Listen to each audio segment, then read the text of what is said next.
¿Cristo esconde la iglesia? Nunca ha escondido a la iglesia. En las clases anteriores que vimos que Jesús dijo, ustedes son, ¿recuerdan?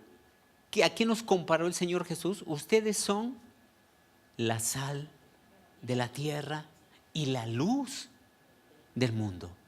Es decir, él mismo dijo, una luz no se pone debajo de un cajón, sino se pone en lo alto para que alumbre a todos. Entonces, la iglesia no está escondida. Si en esa postura que dice que el tesoro es la iglesia y el hombre que encontró el tesoro la volvió a esconder, entonces no puede coincidir con lo que Jesús dice, que la iglesia es una luz.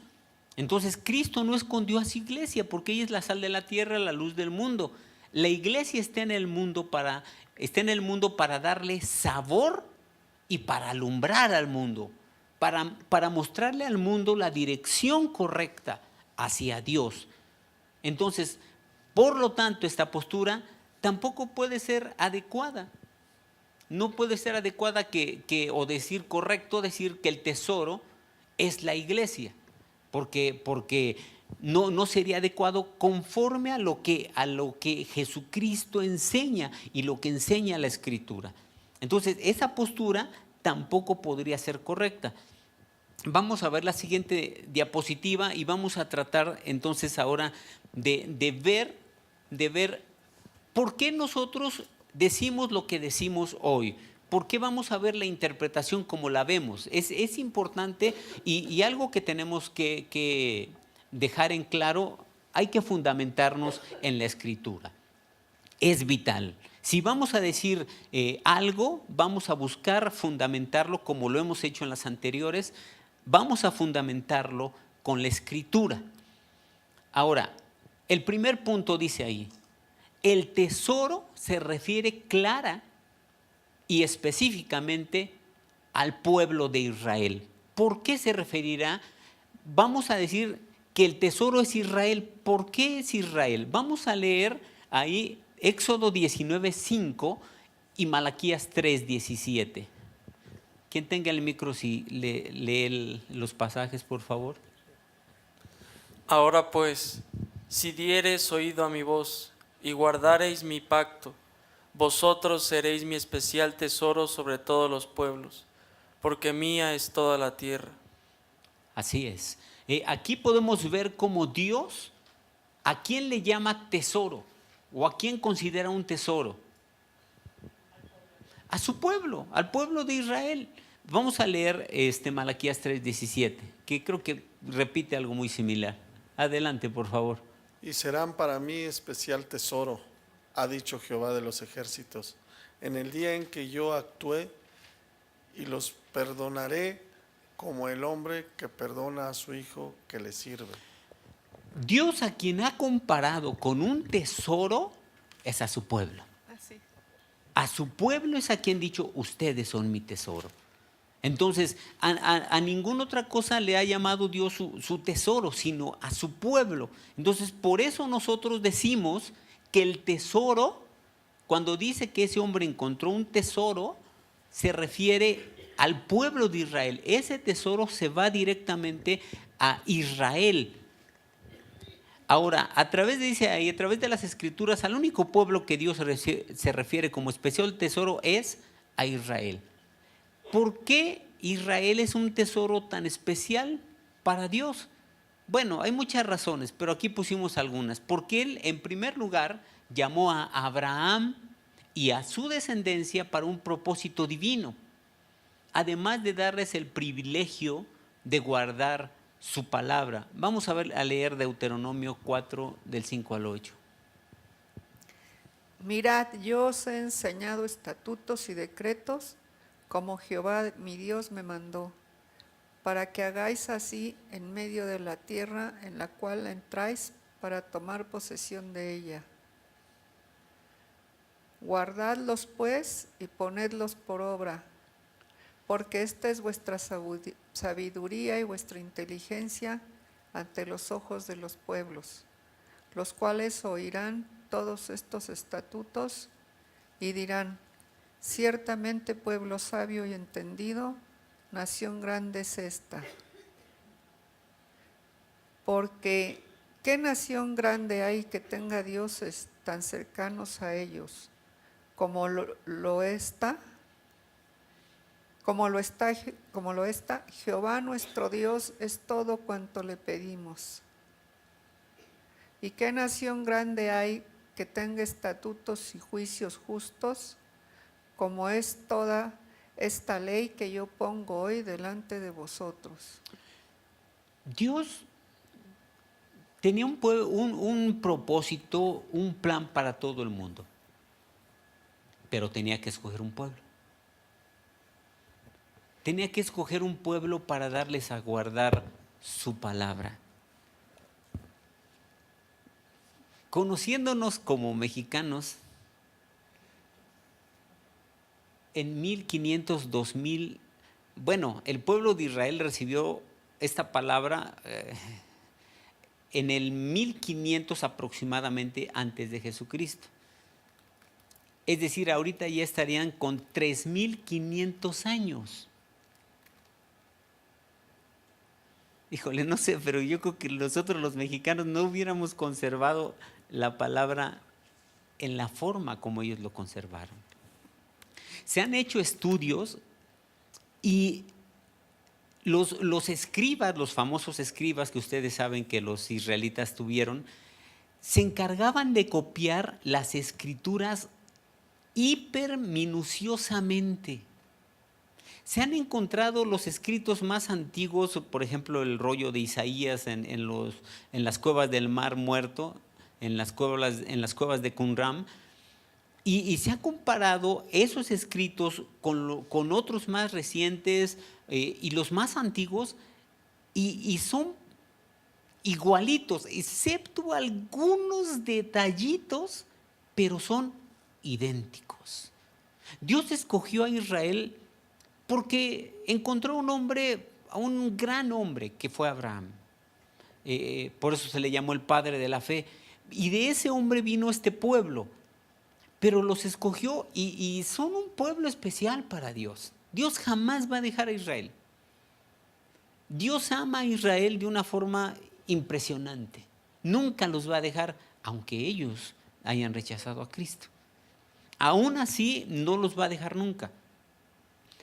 Pero los escogió por eso, porque sabía que ellos iban a poder guardar su palabra para que nosotros la pudiéramos recibir. Y amó a Israel, y por eso los escogió como pueblo, como un tesoro especial, como él lo dijo. Es un pueblo especial. Dice hasta abajo, además del inmenso privilegio de que a través de Israel vendría Jesucristo. Dios escogió a Israel con propósitos impresionantes. Darle su palabra, que la guarden, que la cuiden. Y dice ahí, vamos a leer Romanos 9 del 4 y 5, de ahí vendría el Mesías de los judíos. Adelante quien tenga el micro, por favor. Que son israelitas, de los cuales son la adopción, la gloria, el pacto, la promulgación de la ley, el culto y las promesas. ¿De quiénes son los patriarcas y de los cuales según la carne vino Cristo, el cual es Dios sobre todas las cosas, bendito por los siglos? Amén. ¿Podemos ver el anterior, David, por favor? Fíjense lo que Pablo está diciendo, que son israelitas, de los cuales son, fíjense, la adopción, la gloria, el pacto, la promulgación de la ley, el culto de adoración a Dios y las promesas. Dios le dio a Israel cosas impresionantes. Y termina diciendo de quienes son los patriarcas y de los cuales según la carne vino Cristo, el cual es Dios sobre todas las cosas. Fíjense qué privilegio tan inmenso les dio. Sí, por eso son su pueblo especial, por eso son su tesoro. Por eso Israel es el tesoro de Dios. Vamos a ver la siguiente diapositiva. Entonces, concluimos que Israel es el tesoro. Israel es el tesoro que dice esta parábola, a la que se refiere esta parábola. Ahora, el campo. El campo se refiere al mundo. Si ustedes recuerdan, ya habíamos visto en otra parábola, en la parábola anterior, ya habíamos visto, bueno, en la de la semilla de mostaza, dice la Escritura, el Señor Jesucristo, y en el trigo y la cizaña, dice ahí que Él ya había interpretado anteriormente al campo como el mundo. Es decir, ya hay una referencia anterior. El Señor Jesús ya lo había dicho. Entonces, si el Señor Jesús ya lo había mostrado, que el campo es el mundo, es lógico y totalmente viable que nosotros podamos también determinar que en esta parábola el campo se refiere al mundo. Dice ahí, el Señor Jesucristo ya había interpretado anteriormente al campo como el mundo en la parábola del trigo y la cizaña. Esto nos da certeza para concluir que también en esta parábola el campo se refiere al mundo. Cuando el Señor Jesucristo da una enseñanza, no la cambia. Cuando el Señor Jesucristo da una enseñanza, como en este caso, de que el campo es el mundo, no cambia. Después el campo es pues el mar. No hace esos cambios. Es congruente. La Escritura siempre va a ser congruente y va a armonizar. Si el Señor Jesucristo ya antes simbolizó al campo donde se sembró el trigo y la cizaña como el mundo, es totalmente viable decir que en esta parábola también el campo simboliza al mundo. Entonces, ya vimos el tesoro, ¿quién es? El pueblo de Israel. El campo es el mundo. Vamos a ver la siguiente parábola. Entonces, este es el tercer elemento. Primero, el tesoro es Israel. El campo es el mundo. El hombre que encontró el tesoro, como veíamos en las interpretaciones anteriores, decían que el hombre es el pecador. Pero no, si ustedes también recuerdan que el Señor Jesucristo en las parábolas anteriores siempre se refirió que el padre de familia o el hombre era el mismo, el Señor Jesucristo. El sembrador, por ejemplo, ¿quién era el sembrador? ¿Se acuerdan? El Señor Jesucristo. Entonces, el hombre que encontró el tesoro indiscutiblemente se va a referir en esta parábola a nuestro Señor Jesucristo. Dios siempre ha amado a Israel, eso ya es incambiable, eso es inalterable. Dios siempre ha amado a Israel. En Juan 1:11 dice eso, a lo suyo vino. Lamentablemente los suyos no le recibieron. Vamos a leer completo el versículo de Juan 1:11, por favor. A los suyos vino y los suyos no le recibieron. Si ustedes se fijan, dice aquí, no dice a los suyos, a lo suyo vino. Es decir, Jesús vino a cumplir con la voluntad de Dios para su vida, con lo que a él le tocaba. Jesús vino a cumplir con lo que a él le correspondía, pero venía por su pueblo, venía con su pueblo. Y lamentablemente los suyos, todos los israelitas, los que debieron amarle, gritaban, crucifíquenle.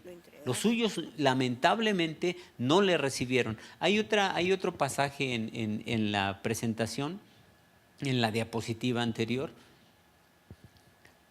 Podemos regresar a la diapositiva. Ahora, dice aquí al último, Jesús vino a buscar a su pueblo. Eso es muy claro en la Escritura. Vamos a leer Mateo 23, del 37 al 39. Como él vino a buscar. Adelante, por favor. Jerusalén, Jerusalén, que matas a los profetas y apedreas a los que te son envidiados. ¿Cuántas veces quise juntar a tus hijos como la gallina juntó a sus polluelos debajo de las alas, y no quisiste? He aquí vuestra casa os he dejado desierta. creo que era, sí, es. Porque os digo que desde ahora no me veréis hasta que digáis, bendito el que viene en el nombre del Señor. Es que en esta ocasión que el Señor Jesús está clamando esto, no sé, pero yo me imagino al Señor Jesús con una mezcla de dolor, tal vez de molestia. Jerusalén, Jerusalén, que matas a los que te son enviados, apedreas a los profetas. ¿Cuántas veces quise juntar a tus hijos bajo mis alas? Pero no quisiste, no quisiste. He aquí, tu casa es dejada desierta y termina este versículo diciendo, les digo que desde ahora no me verán hasta que digan, bendito el que viene en el nombre del Señor. Dios y Jesús siempre han amado muchísimo a Israel, pero lamentablemente no le recibieron y en cierto sentido, bueno, era plan de Dios, pero pues gracias a Dios que no le recibieron, porque si no nosotros, quién sabe para dónde nos vamos, ¿no? Entonces, vamos a ver la siguiente diapositiva. Lamentablemente para los judíos, dice aquí, la dureza de su corazón no les permitió reconocer a su Mesías tan anhelado. Y por la misericordia de Dios, Jesucristo no los desechó.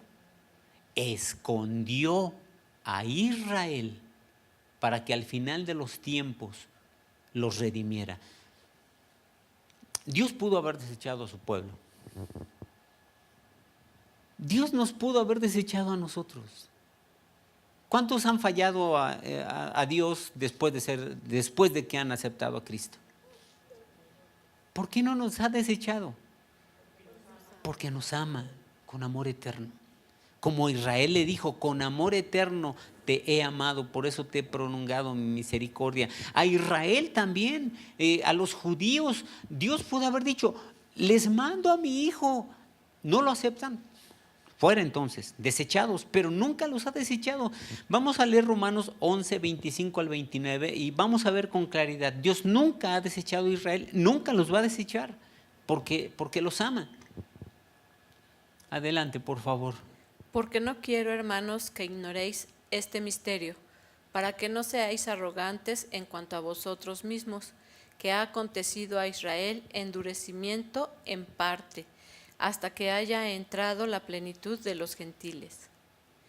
Y luego todo Israel será salvo, como está escrito, vendrá de Sión el libertador, que apartará de Jacob la impiedad.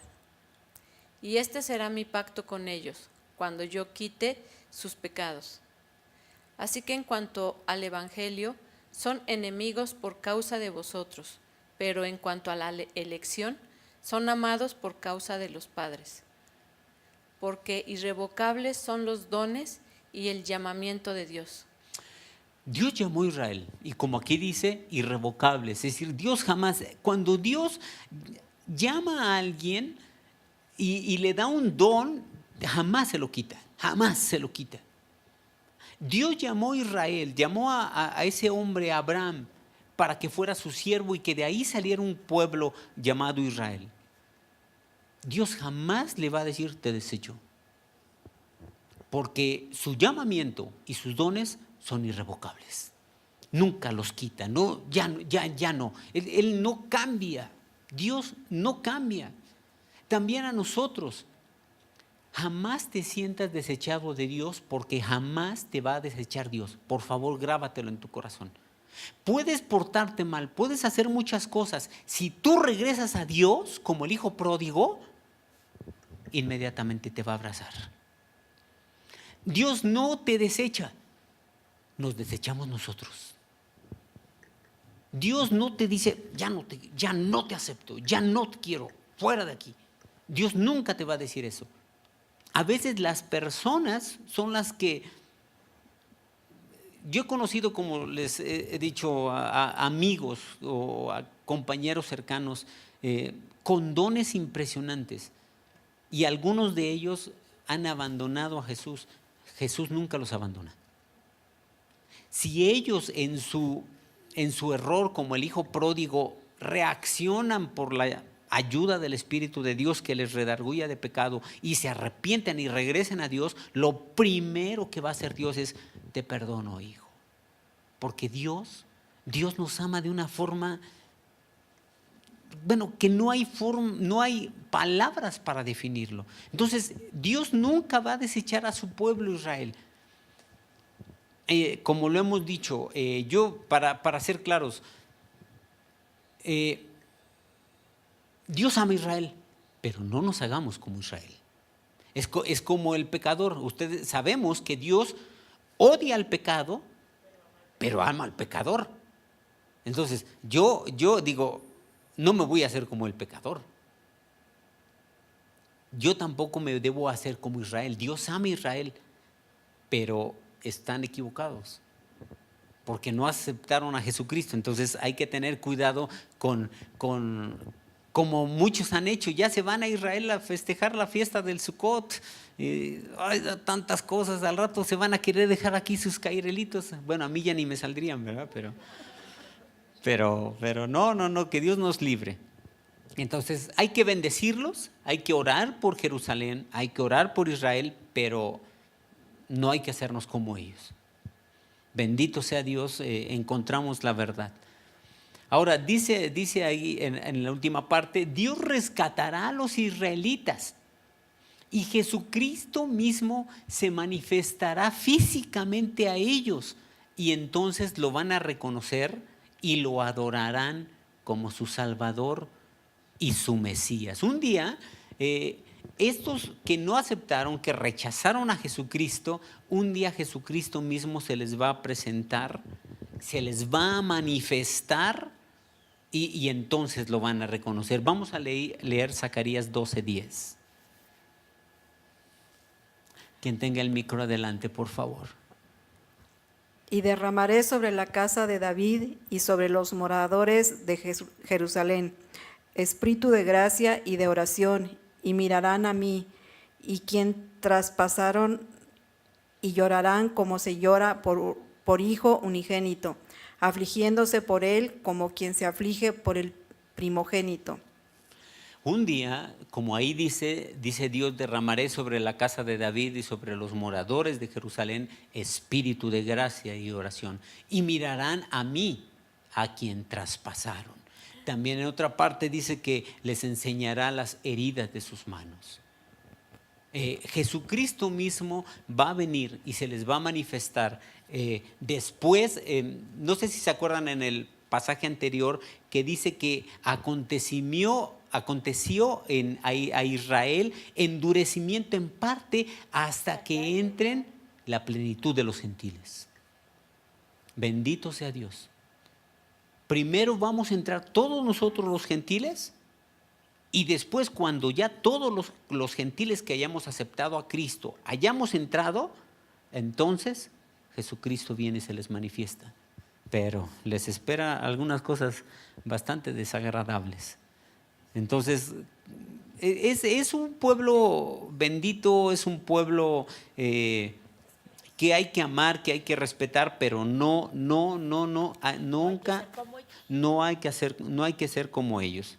No hay que ser como los judíos, porque sería un error para todos nosotros, sería un error. Bueno, entonces, ¿quién es el tesoro?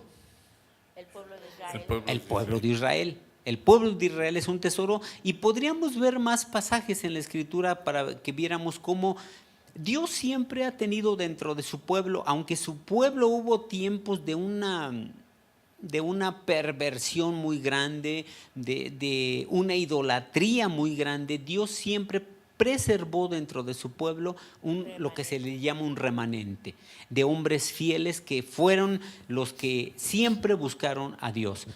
Entonces, el tesoro es Israel, el campo es el mundo, el hombre Nuestro Señor Jesucristo. Entonces vamos a ir armando la parábola. En un hombre que es el Señor Jesucristo, en un campo que simboliza al mundo, encuentra un tesoro escondido que se llama Israel.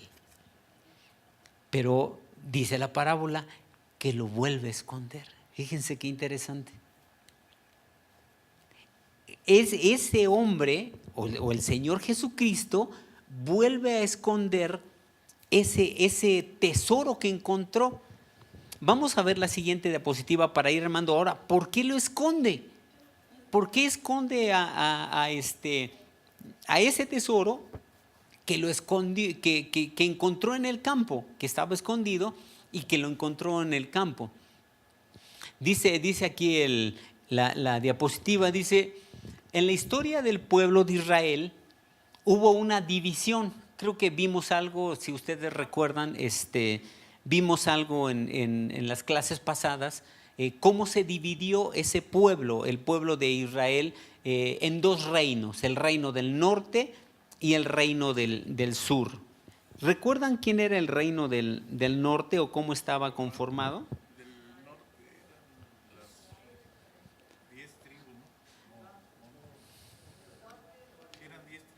A ver, ¿quién se acuerda?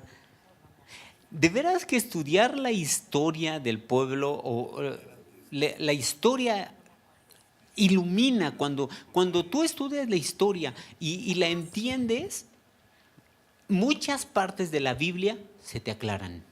Entonces, como recomendación, si por ahí cuando puedan ver y eso, y estudiar la historia del pueblo de Dios, ustedes van a ver cómo es muy bueno estudiar la historia del pueblo de Dios. ¿Quién se acuerda? ¿Quién era el reino del norte? Era Israel. Israel. Ok, Israel. ¿Cómo estaba conformado? por 10 tribus. Por 10 tribus. Ese era el reino del norte. ¿Quién era el reino del sur? Judá y Benjamín. Judá y Benjamín, y se le llamaba como el reino del sur o Judá. Básicamente eran los dos reinos que se dividió durante el reinado de Roboam, el hijo de Salomón. el hijo de Salomón. Ahora, el reino del norte fue conquistado. No sé si alguien sepa quién conquistó al reino del norte. Ahí en el mapa, si ustedes ven, ahí en el mapa, en la parte de arriba, que es el norte, está Israel. Ahí estaban las 10 tribus. Abajo está Judá y a un ladito estaban sus acérrimos enemigos, los filisteos. Pero esos eran los dos reinos. Israel, el reino del norte, y Judá, el reino del sur. Bueno, estos dos reinos divididos fueron llevados cautivos. Dice en la historia del pueblo de Israel hubo una división: reino del norte Israel y reino del sur Judá. Ambos reinos fueron llevados cautivos, los dos. El primero por los asirios y los segundos por los babilonios. Cuando fueron llevados cautivos los de Israel, las 10 tribus, que era más grande, tenía un territorio más grande, obviamente eran 10 tribus, ¿verdad? Los asirios en el año 722 a.C., al mando de Sargón, conquistan a Samaria, que era la ciudad principal o la capital del reino del norte. Lo conquistan y se llevan cautivos a muchísimos judíos de ahí. Bueno, en eso no eran judíos, esos eran israelitas. Vamos a leer segundo libro de los Reyes 15, 27 al 29. En el año 52 de Azarías, rey de Judá, reinó Peca, hijo de Remalías, sobre Israel en Samaria, y reinó 20 años. E hizo lo malo ante los ojos de Jehová. No se apartó de los pecados de Jeroboam, hijo de Nabat, el que hizo pecar a Israel. En los días de Peca, rey de Israel, vino Tiglat-Pileser, rey de los asirios, y tomó a Hijón, Abel Bet Maaca, Janoa, Sedes, Azor, Galaad Galilea y toda la tierra de Neftalí, y los llevó cautivos a Siria. En esta ocasión vienen los asirios y se llevan cautivos, según los registros que encontraron del rey Sargón, se llevaron a 27,000 aproximadamente, 27,770 de los israelitas de esas 10 tribus. Se los llevan cautivos a Siria y trajeron a Israel gentes de otros pueblos que habían cautivado y los dejaron ahí con Israel, con los pobres de Israel que habían dejado. Y esos se mezclaron, de ahí surgieron los samaritanos famosos. Luego, los babilonios conquistan Judea, pero pasó tiempo. Israel fue conquistado, según lo que se sabe, en el 722 antes de Cristo.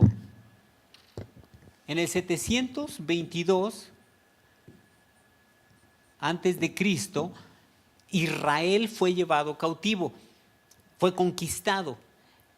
Y Judá fue conquistado en el 586 antes de Cristo, es decir, pasaron más de 100 años. Pasaron más de 100 años para que Judá fuera llevado cautivo. Ahora, ¿por qué vemos esto?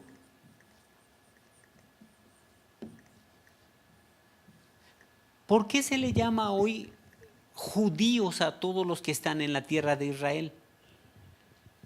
Porque de las 10 tribus de Israel, casi nadie regresó.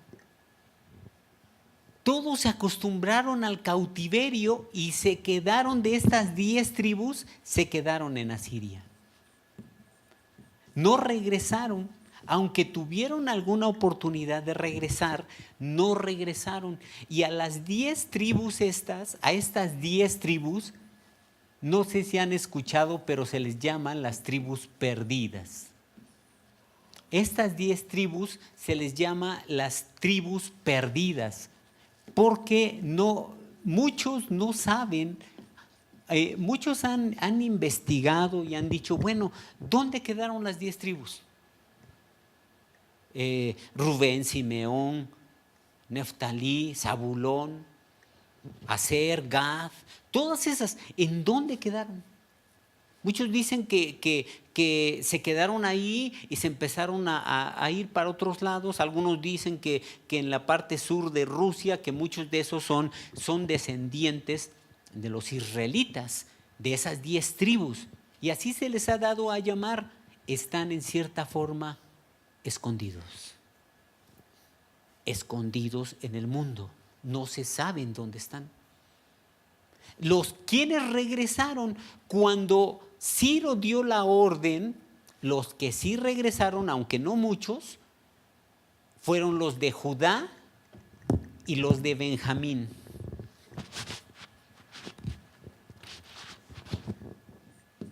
Judá, Benjamín, y también regresaron con ellos algunos de los levitas.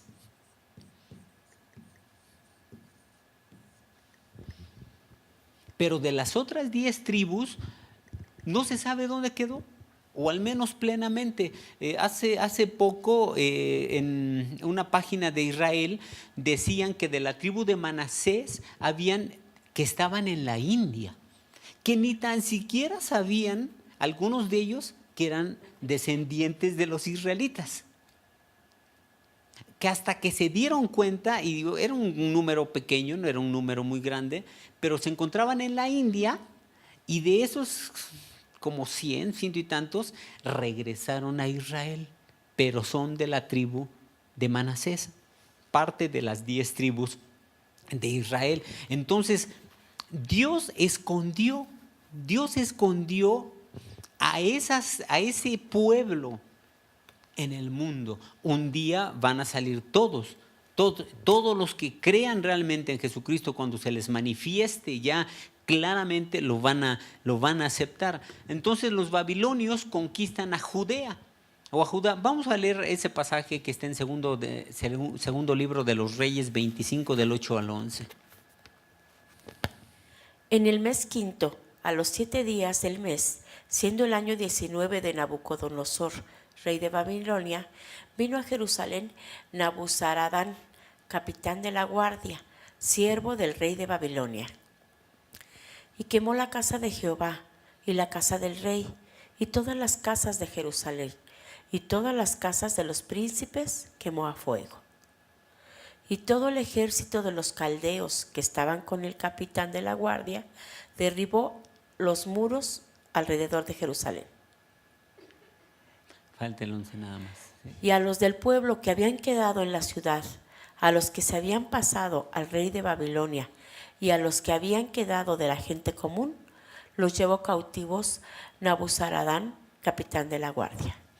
Esas fueron las dos cautiverios de Israel. Primero se llevaron a las 10 tribus y luego se llevaron a los de Judá y de Benjamín. Se los llevan cautivos y están ahí hasta que regresan después en el edicto de Ciro. Pero por eso también podemos ver que lo que hizo Jesús o lo que hizo este hombre de la parábola, escondió Israel. Lo escondió. Vamos a ver la siguiente diapositiva. Dice, las 10 tribus que fueron llevadas cautivas por Asiria, los asirios, ya no regresaron a su tierra.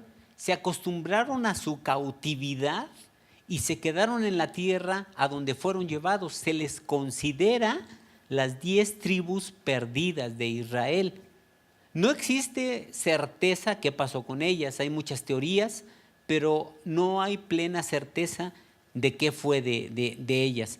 Solamente 2 tribus regresaron del exilio babilónico: Judá, Benjamín y los levitas. Nada más, fueron todos los que regresaron. Esos son algunos de los como escudos, lo que le llaman la estrella de David en la parte de arriba, y bueno, son algunos de los escudos de Judá, el de arriba principalmente. Entonces, eso es lo que pasó. Entonces, la parábola se va armando. Jesús, que es el hombre, encuentra el tesoro en el mundo y lo vuelve a esconder. Vuelve a esconder ese tesoro. Vamos a ver la siguiente diapositiva. La venta de las posesiones. Como ya vimos, nosotros, si fuéramos como pecadores, el hombre que encontró el tesoro, no tenemos nada que vender. Esa es la realidad.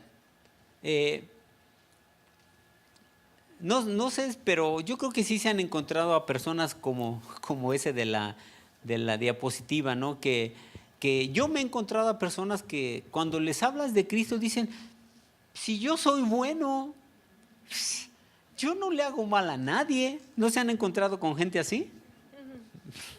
Es común. Dice aquí la diapositiva, dice, la venta de las posesiones. Como ya vimos, los pecadores no tienen nada que vender. Muchas personas dicen, yo soy bueno, no le hago mal a nadie, porque ignoran lo que la palabra de Dios establece y piensan que mentir, envidiar, engañar, etcétera, no está mal.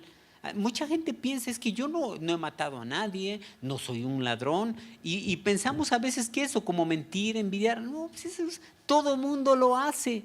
Entonces eso no está mal, por eso yo soy bueno, yo no estoy mal, yo estoy bien, no necesito un Salvador. Vamos a ver qué dice Romanos 3, del 10 al 18. Adelante, por favor, quien tenga. Como está escrito, no hay justo ni aun uno. No hay quien entienda, no hay quien busque a Dios. Todos se desviaron, a una se hicieron inútiles, no hay quien haga lo bueno, no hay ni siquiera uno. Así es. Sepulcro abierto en su garganta, con su lengua engañan, veneno de áspides hay debajo de sus labios. Su boca está llena de maldición y de amargura. Sus pies se apresuran para derramar sangre. Quebranto y desventura hay en sus caminos, y no conocieron camino de paz. No hay temor de Dios delante de sus ojos. Yo he conocido a personas y le he compartido a personas que de verdad les digo, es que busca a Cristo. Es lo mejor que puedes hacer para tu vida.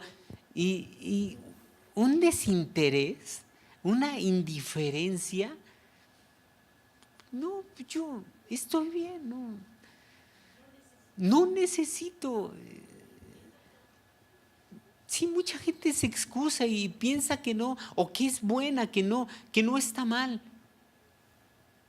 Para Dios, como dice en Santiago, el que comete un pecado como la mentira, se hace culpable de todos, porque el que dijo no mentirás, también dijo no matarás, no robarás.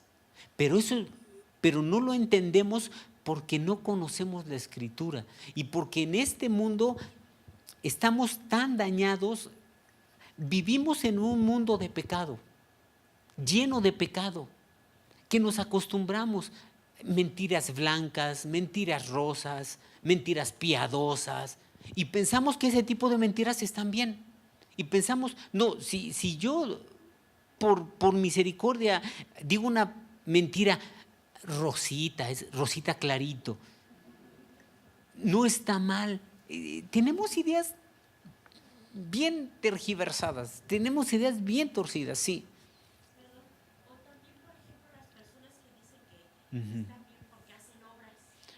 Sí. Sí, porque si hay personas como dices que quieren ganarse el reino de Dios con obras, pero ya sabemos que el justo es por gracia, como dice Efesios 2:8. Por gracia sois salvos por medio de la fe, y esto no es de ustedes, es un don de Dios. Entonces, sí, tenemos que entender que ninguno estamos bien, todos estamos mal. El pecador no puede ser el que pueda vender algo para comprar a Cristo. Eso está mal. Es decir, y la venta de las posesiones, vamos a ver en la siguiente diapositiva, por favor, David. Jesucristo sí vendió todo. La Escritura muy claramente dice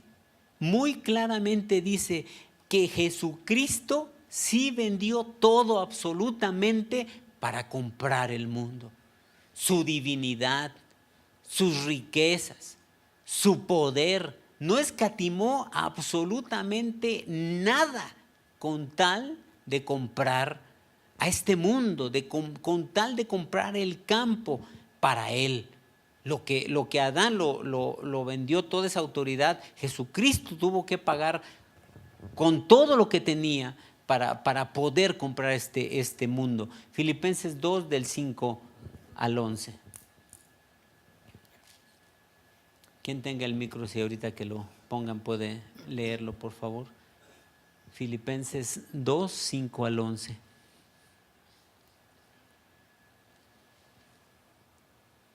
Haya pues en vosotros este sentir que hubo también en Cristo Jesús, el cual, siendo en forma de Dios, no estimó el ser igual a Dios como cosa a que aferrarse, sino que se despojó a sí mismo, tomando forma de siervo, hecho semejante a los hombres.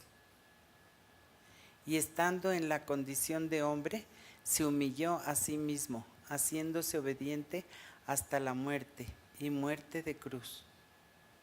Por lo cual Dios también le exaltó hasta lo sumo, y le dio un nombre que es sobre todo nombre, para que en el nombre de Jesús se doble toda rodilla de los que están en los cielos y en la tierra, y debajo de la tierra, y toda lengua confiese que Jesucristo es el Señor, para gloria de Dios Padre. Jesucristo sí vendió todo.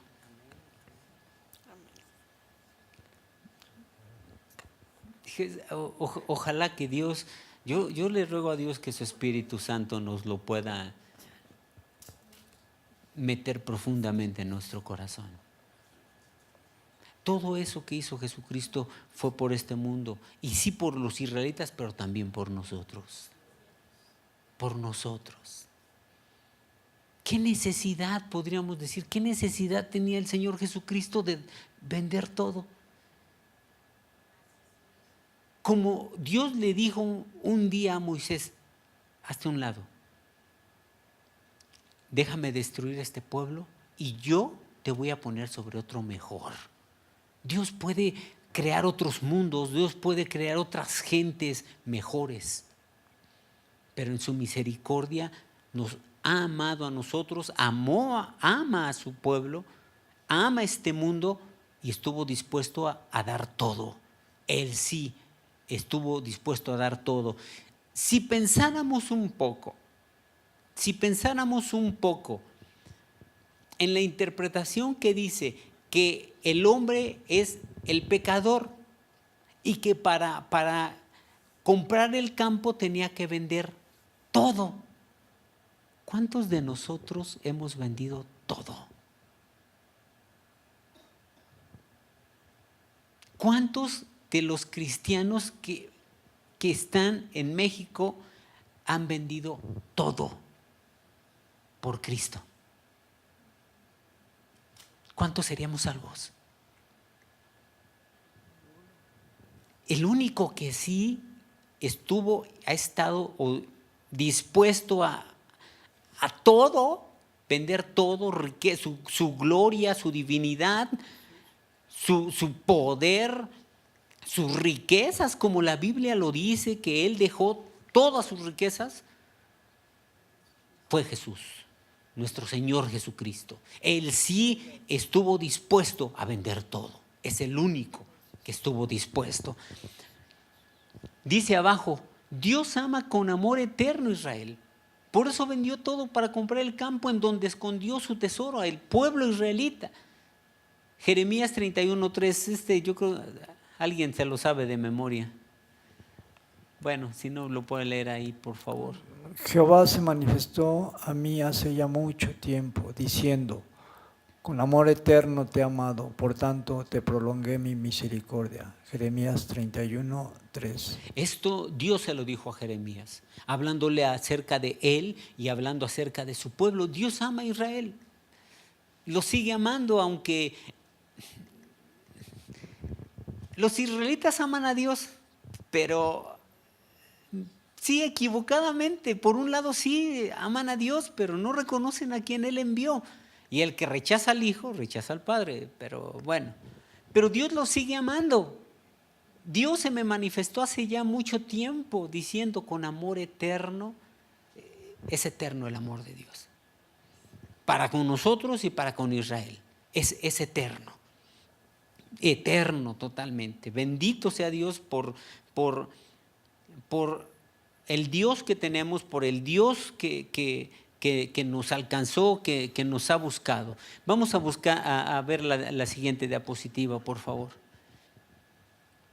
Bueno, entonces, la compra del campo. Jesucristo es quien compró el campo o el mundo y al mismo tiempo al tesoro que es Israel, al costosísimo precio de su vida, su sangre. Así que tanto el campo como el tesoro son suyos. Y cuanto sea su tiempo, sacará a la luz el tesoro que él escondió. Vamos a leer primera de Pedro 1, 18 y 19.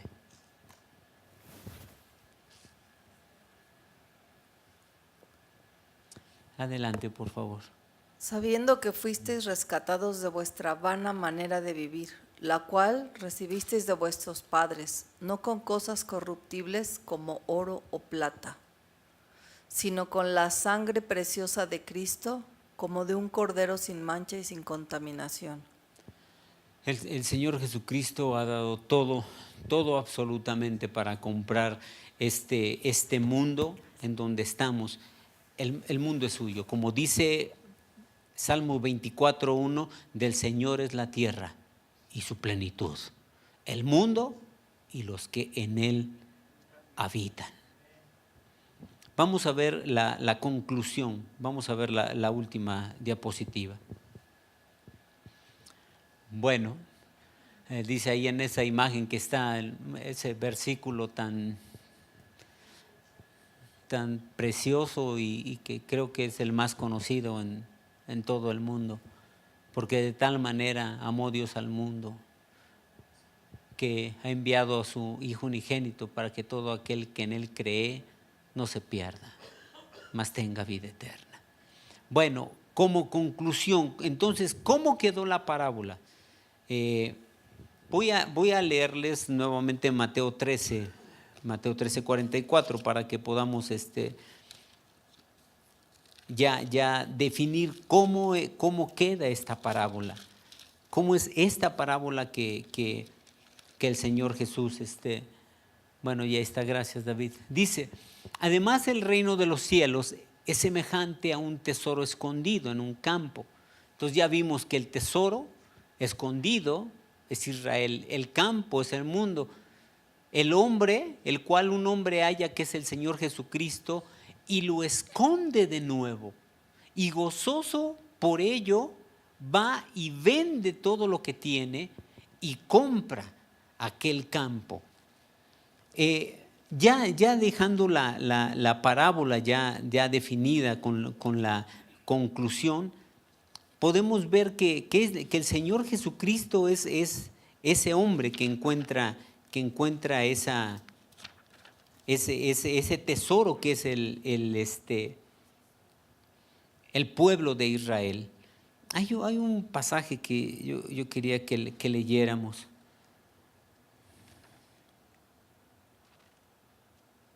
Hay un pasaje, pero creo que no lo anoté, está en Romanos, si no mal recuerdo.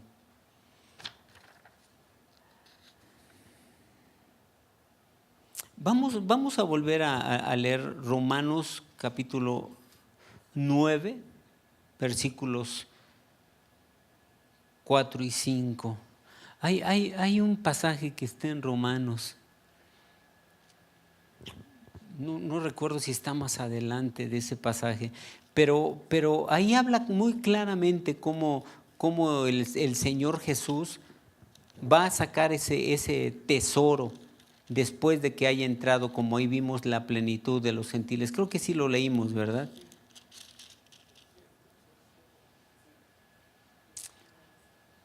Bueno, ¿puedes poner el siguiente versículo, David? Bueno, dice ahí de quienes son los patriarcas y de los cuales según la carne vino Cristo, el cual es Dios sobre todas las cosas, bendito por los siglos. Amén. Bueno, entonces ya teniendo la conclusión, Jesucristo es el hombre que encontró a Israel, que es el tesoro escondido. Compró el campo y aun cuando su pueblo lo rechazó, vamos a ver la diapositiva, David, por favor. Dice, aun cuando su pueblo lo rechazó, Él lo sigue amando y tiene misericordia de él.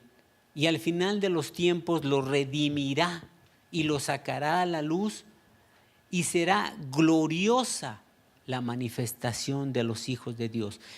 ¿Para qué lo escondió? Dios sabía que Israel iba a rechazar al Señor Jesucristo. Dios sabía que iba a venir Jesús y su pueblo, en lugar de aceptarlo, lo iba a rechazar. Iba a rechazar a su Salvador tan esperado por miles de años. Y lo esconde. Lo esconde para que nosotros los gentiles pudiéramos conocerlo. ¿Cuándo va a sacar Jesucristo nuevamente ese tesoro? Cuando nosotros los gentiles hayamos entrado todos y entonces Jesucristo va a sacar a ese tesoro. Vamos a leer Romanos 11, versículo 1 y después del 11 al 15, por favor. Digo pues, ¿ha desechado Dios a su pueblo? En ninguna manera, porque también yo soy israelita, de la descendencia de Abraham, de la tribu de Benjamín. Fíjense cómo dice este versículo antes de leer ese. Fíjense cómo dice. Digo pues, ¿ha desechado Dios a su pueblo? No, lo escondió. No ha desechado Dios a su pueblo en ninguna manera, porque también yo soy israelita de la descendencia de Abraham y de la tribu de Benjamín. Dios no ha desechado a Israel. Aunque no lo ha aceptado, aunque hasta el día de hoy no lo han aceptado, aunque van a aceptar a un hombre que se haga pasar como el Cristo y lo van a nombrar el Cristo y va a ser el anticristo, Dios no ha desechado a Israel. Ahora vamos a leer los versículos del 11 al 15. Digo Adelante. pues, Sí. ¿han tropezado los de Israel para que cayesen? En ninguna manera, pero su transgresión vino la salvación a los gentiles para provocarles a celos. Y si su transgresión es la riqueza del mundo y su defección la riqueza de los gentiles, ¿cuánto más su plena restauración? Porque a vosotros habló, gentiles, por cuanto yo soy apóstol a los gentiles, honro mi ministro. Por si en alguna manera pueda provocar a celos a los de mi sangre y hacer salvos a algunos de ellos. Porque si su exclusión es la reconciliación del mundo, ¿qué será su admisión sino vida de entre los muertos? ¿Podemos regresar al 11, David? Vamos a leer cada versículo porque es importante. Fíjense cómo dice, digo pues, ¿han tropezado los de Israel para que cayeran, es decir, para que fueran destruidos? No, en ninguna manera. Pero por su transgresión, por su pecado, por su error, su dureza de corazón de no aceptar a Jesús, vino la salvación a nosotros los gentiles para provocarles a celos. Versículo 12. Si su transgresión es la riqueza del mundo y su defección la riqueza de los gentiles, ¿cuánto más su plena restauración? Es decir, su transgresión vino a ser para nosotros una bendición. Imaginémonos ahora cuando ellos sean restaurados. El pueblo que tanto ama a Dios, aunque muchos no van a aceptar a Cristo aún así. Pero los que acepten va a ser algo impresionante. El versículo 13, David, por favor. Dice, porque a ustedes les hablo, gentiles, por cuanto yo soy apóstol a los gentiles, honro mi ministerio. El 14. Por si en alguna manera pueda provocar a celos a los de mi sangre y hacerlos salvos a algunos de ellos.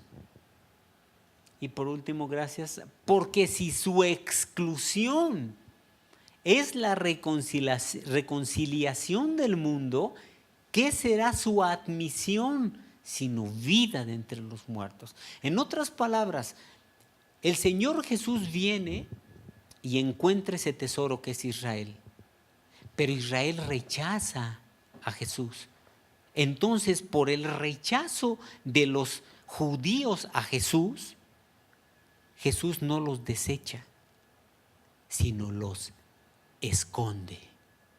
Esconde a su pueblo para que el remanente que siempre ha buscado a Dios, ahorita se calcula, algunos cálculos dicen que hay como 500,000 judíos que han aceptado a Jesucristo. De todos los que están los israelitas, al menos en la tierra de Israel, se calcula que 500,000 aproximadamente han reconocido a Jesucristo. Entonces, el Señor Jesús esconde a Israel para que no se pierda. Y en ese tiempo viene con nosotros los gentiles y nos salva. Nos extiende su misericordia. Y cuando todos nosotros los gentiles hayamos entrado, hayamos sido salvos, Cristo haya venido por su iglesia, entonces va a venir un tiempo de juicio sobre toda la tierra. Un juicio, como el Señor Jesús dijo, días tan terribles como jamás los ha habido en esta tierra. Cuando se termine ese tiempo de juicio, Jesucristo viene y se manifiesta a su tesoro escondido, a Israel, a los que quedan, al remanente, y entonces se les manifiesta. Y entonces lo aceptan, le creen, y todo Israel entonces es salvo. Y se va con Cristo y con todos nosotros. Amén. Tenemos que orar por Israel. Tenemos que pedirle a Dios que cada vez sean más los israelitas que acepten a Cristo. Hay una gran oposición. Hay mucha gente que está ahorita con una gran oposición. Según estadísticas, en el mundo entero se está levantando una persecución nuevamente contra los judíos. En Francia, en Alemania, en Estados Unidos, no sé si recuerdan o escucharon de los 11 israelitas o judíos que mataron en la sinagoga. Se está levantando algo tremendo. Un compromiso que tenemos con Israel es orar por ellos, orar por la paz de Jerusalén. Vamos a terminar este momento, vamos a orar por Israel. Vamos a pedirle a Dios que tenga misericordia de ese tesoro que es Israel y que los alcance y que toque sus corazones para que muchos, esperemos que muchos acepten a Cristo ahí en Israel, en Jerusalén que tanto lo necesitan. Vamos a orar. Padre, en el nombre de Jesucristo, te damos gracias. Gracias porque tu misericordia es inmensa. Aun cuando tu pueblo te rechazó y lo pudiste desechar, no lo desechaste.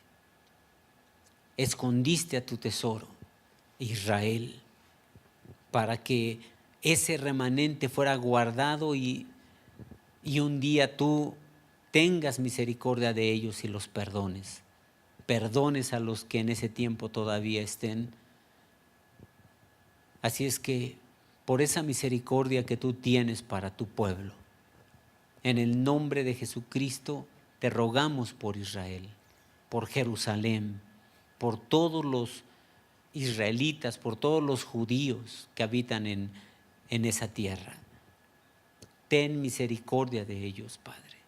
En el nombre de Jesucristo te rogamos que tengas misericordia de Israel, que toque tu Espíritu Santo sus corazones, que les redarguya de pecado, del pecado de no aceptar a Cristo, de justicia, de saber que Jesús es justo y que además era justo que regresara a la gloria para tener nuevamente esa gloria con el Padre, y de juicio.